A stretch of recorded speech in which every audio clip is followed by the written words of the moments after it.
Look, man, pull up a chair and just listen to me for a second. Because if I don't get this out to someone who actually knows me, I'm going to lose my mind. You know me. You know I've spent 15 years driving heavy rigs through the worst passes in the Pacific Northwest, from Seattle clear up to the Canadian border, and I don't scare easy. But let me ask you something. Have you ever looked at a shadow and realized it wasn't just dark, but that it was actively trying to shape itself into something that looked like you? Or worse, have you ever heard your own voice call out to you from a place you've never been? That's the loop that has been spinning in my head for weeks, and if I don't finish telling you what happened out in Passage Creek, I feel like I'm going to leave an open door in my mind that something is waiting to walk through. It started back in late January of 2026. I'd been hauling timber and freight out of Seattle for months without a real break, and the highway fatigue was settling deep into my bones. I needed to clear my mind, get away from the diesel fumes, and just breathe some cold air. My buddy Walt told me about this isolated cabin he leased out near Passage Creek, a tiny, fading logging town nestled deep in the Cascade foothills, just about a 3-hour drive northwest of the city. I didn't bring a dog, didn't bring a radio, just my gear, my old Marlin 30-30 rifle, and the expectation of a quiet week of winter scouting and tracking.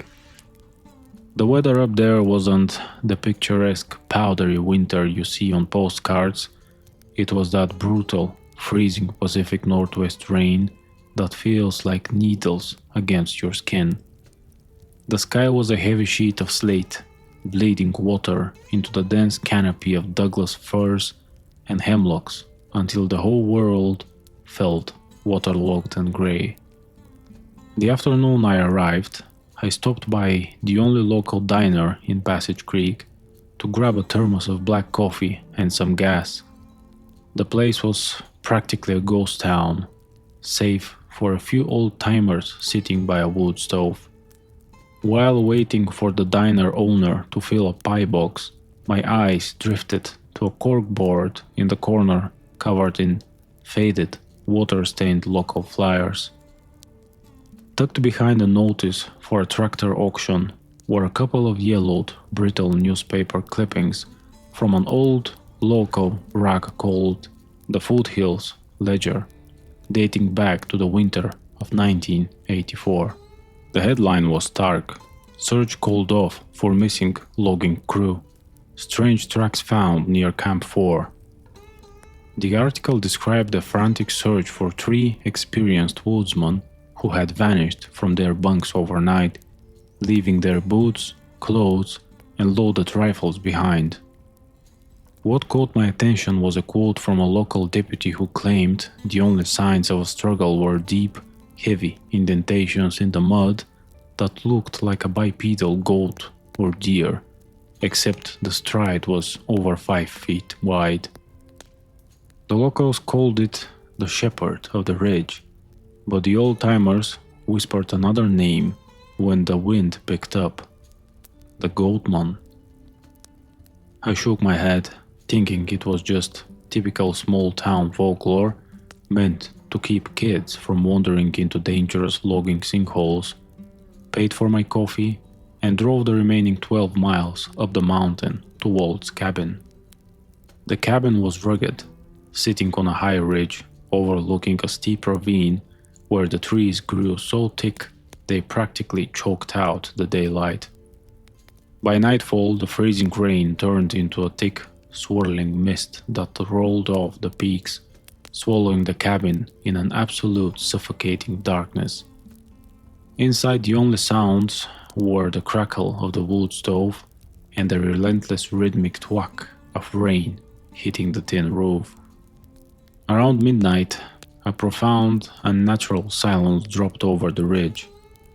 The rain didn't stop, but the ambient forest noises, the creaking of the massive firs, the distant rush of the creek, simply vanished, as if someone had flipped a master switch on the world. Then came the smell. It hit me through the gaps in the cold cabin door, a sudden, overpowering stench of hot copper, rotting meat, and wet, unwashed animal hair. It was so foul it made my stomach pitch. I stood up, gripping my flashlight, thinking a bear or a cougar had dragged the carcass onto the porch to shield itself from the freezing rain. I looked through the small pane of glass on the front door, throwing the beam of my light out into the yard. The fog was thick, turning the light into a blunt, useless weapon. But then, right at the edge of the wood line, about 30 feet away, I saw it. It was tall, easily 7 feet, and stood entirely on two legs. But its silhouette was horribly wrong. The shoulders were hunched and jagged, and where a man's head should be, there was an elongated matted shape, topped with two thick, sweeping horns. Its legs didn't bend like ours, they jointed backward, ending in massive, cloven hooves that shifted restlessly in the wet gravel. I froze, my breath catching in my throat as I tried to rationalize what I was looking at. "Hey!" I shouted, my voice cracking slightly, trying to sound like a man defending his property. "Get the hell out of here!" The thing didn't run. It tilted its head, a slow mechanical jerk that looked like an imitation of curiosity. And then it spoke. But it didn't growl or roar, man. It threw my own voice right back at me. "Get the hell out of here," it said. The cadence was identical, the pitch was mine, but the tone was entirely empty, like a recording being played through a broken, wet speaker inside a hollow cavern. The sheer wrongness of it sent a spike of primal terror straight down my spine. Before I could even raise my hands, the creature took one massive backward-jointed step into the fog, its hooves clopping loudly against the stones, and simply dissolved into the grey rain. I locked the deadbolt, sat on the edge of the bed with my Marlin rifle across my knees, and didn't close my eyes for the rest of the night, listening to the phantom sound of heavy, uneven footsteps pacing the perimeter of the cabin until dawn. I spent the entire next morning trying to convince myself I'd just experienced some kind of severe sleep deprivation, hallucination brought on by highway hypnosis. But when I walked out to check my truck, the reality hit me like a physical blow. The driver's side door of my Peterbilt was covered in deep, jagged gouge marks that cut straight down to the bare metal, and the side mirror was twisted completely out of shape. Down in the mud by the front tire were those same massive, heavy cloven tracks, deeply embedded into the earth. Right then, I knew I needed to get the hell out of Passage Creek. I threw my gear into the cab, hopped into the driver's seat, and turned the key. The engine groaned, sputtered, and completely died. When I popped the hood in the freezing rain, my blood ran cold. The main wiring harness had been cleanly chewed through and sprayed with that same sickening copper and rot stench. I was stranded, 12 miles up a mountain road, with no cell service and a storm turning into blinding sleet. With no other choice, I walked back to the cabin, locked myself inside and started prepping my Marlin 30-30 rifle. I cleaned the action, loaded 5 rounds into the magazine, and kept a box of extra cartridges right on the table next to my flashlight. I spent the afternoon barricading the back door and nailing the window shutter shut from the inside, praying the storm would break so I could hike down to the diner by morning. Darkness didn't just fall that night, it slammed down like an iron curtain. By 8 p.m., the wind was howling through the ridge, throwing sleet against the logs with a sound like throwing handfuls of gravel. And then, right around midnight, the foul stench returned, leaking through the floorboards like an airborne poison. Suddenly, a heavy rhythmic thumping shook the front porch. It was the unmistakable sound of something heavy walking on two hooves right outside. I raised the marlin, aiming it dead center at the heavy oak door, my hands sweating despite the freezing cold inside the cabin. Then a voice called out from the porch. It wasn't my voice this time. It was Walt's voice. "Johnson? Hey man, open up." The voice shouted over the wind. "My truck broke down a mile down the road. It's freezing out here, man. Let me in." For a split second, my survival instinct faltered, and I almost took a step toward the door. But then I remembered. Walt was back in Seattle, and he had explicitly told me he wouldn't be up here until February. More than that, the voice was too perfect. It sounded exactly like an old voicemail Walt had left me weeks ago, right down to the specific cough at the end of the sentence.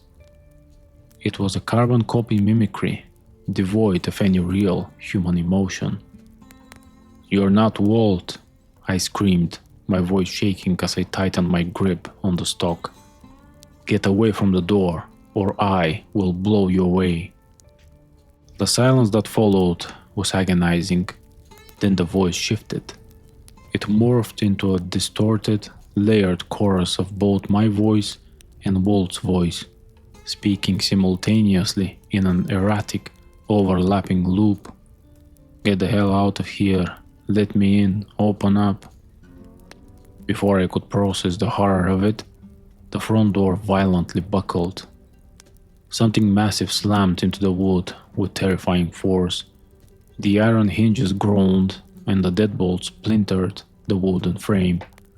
A long, gray hair-covered arm, thick as a tree branch and ending in a mangled five-fingered hand with black claws, shattered the small glass window pane of the door, reaching blindly inside to grope for the lock.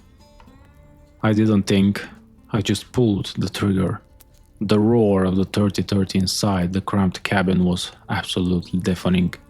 The bullet tore through the top half of the door and hit the creature. A horrific, high-pitched screech, like a pig being slaughtered combined with a human scream, shattered the night. The arm yanked back out of the shattered window, leaving thick, blackish-red blood smearing the white wood frame. But it wasn't over. Instead of retreating, the creature went into a frenzy. It threw its weight against the side of the cabin, the heavy logs groaning under the impact.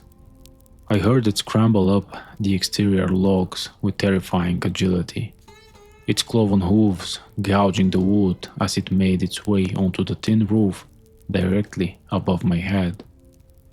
The metal roof buckled and screeched as the 7-foot monster began tearing at the tin sheets, determined to come down through the ceiling. Dust and insulation began raining down on me as I frantically cycled the lever of my rifle, chambering another round and staring up at the ceiling as the metal began to peel away. The screech of metal tearing away from timber echoed like teeth grinding right inside my ears. A jagged seam of freezing air and sleet blasted down through the ceiling as a sheet of the tin roof was ripped completely free and drawn into the dark. In the gap, silhouetted against the churning gray-black night sky, I saw the head of the thing, It was even more grotesque up close. Its skin was a hairless, ash-gray leather, tightly stretched over an elongated skull, and its eyes weren't animal eyes. They were completely black, reflecting the dim glow of my flashlight with an oily sheen. Long, matted tufts of coarse goat hair hung from its jaw like a rotting beard, and its nostrils flared, exhaling thick plumes of white vapor that smelled intensely of old blood. The creature opened its maw, revealing rows of jagged human-like teeth caked in dark grime, and screamed with the deafening, frantic pitch of a woman crying for help.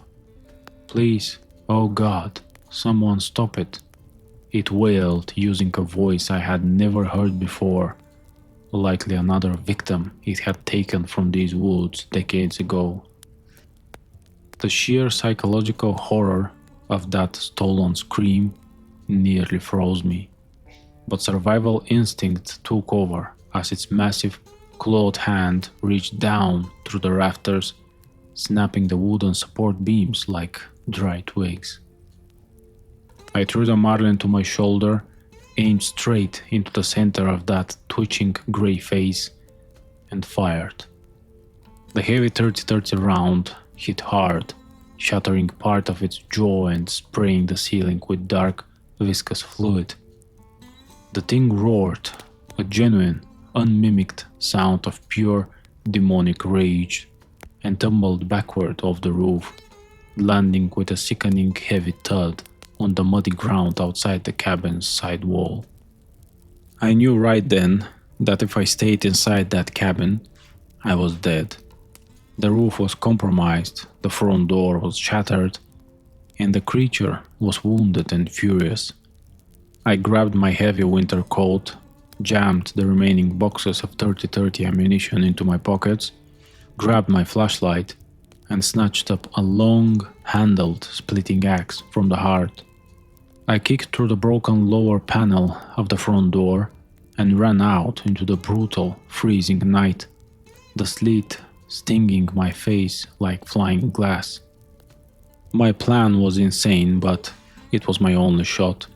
I had to hike the 12 miles down the winding mountain road toward the highway and hope to God I didn't drop from hypothermia before I reached the diner.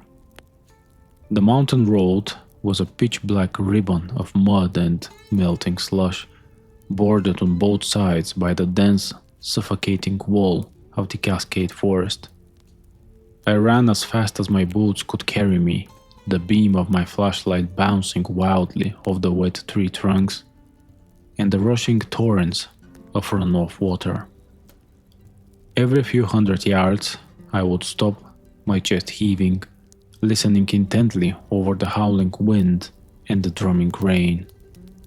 For the first 2 miles, there was nothing but the storm, but as I reached the steep switchback known as Dead Man's Curve, I heard it. It was the unmistakable clopping of heavy hooves hitting the asphalt behind me, moving at a terrifyingly fast pace. The creature was tracking me, moving through the thick brush alongside the road, its heavy strides snapping thick branches with casual ease. Suddenly the mimicry started again, but this time it was a chaotic, overlapping mess of voices. It used my own voice, Wolf's voice, and the voices of old men and crying women, all tangled together in a sickening, breathless chant. "Hey man, get the hell out of here. Open up. It's freezing. Help me, help me, help me." It was trying to disorient me, trying to get me to trip or turn around in panic. I refused to look back. I just pushed my legs harder, my lungs burning from the icy air. Then, ahead of me, through the trees, I saw a flickering amber glow bouncing off the wet rocks. It was a utility truck, a heavy-duty Washington State Department of Transportation plow and sander, parked sideways near a blocked drainage culvert, its yellow strobe lights painting the forest in eerie pulses.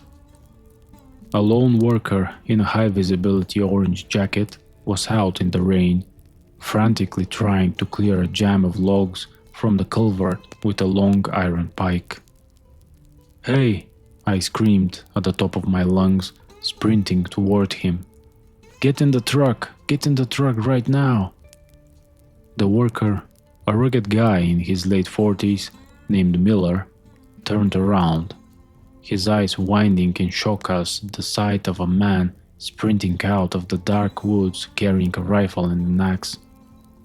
Before he could even ask what was wrong, a massive, dark shape exploded from the tree line just 30 feet behind me. The Goatman lunged onto the asphalt, its 7-foot frame towering in the flashing amber strobe lights of the utility truck. Its jaw was hanging loose, dripping black blood where my bullet had torn through it, and its eyes burned with an unnatural, predatory malice. Miller let out a terrified yell, dropping his pike, and we both scrambled toward the cab of the massive truck. The creature moved with horrifying speed, its backward jointed legs launching it forward in massive, helical bounds.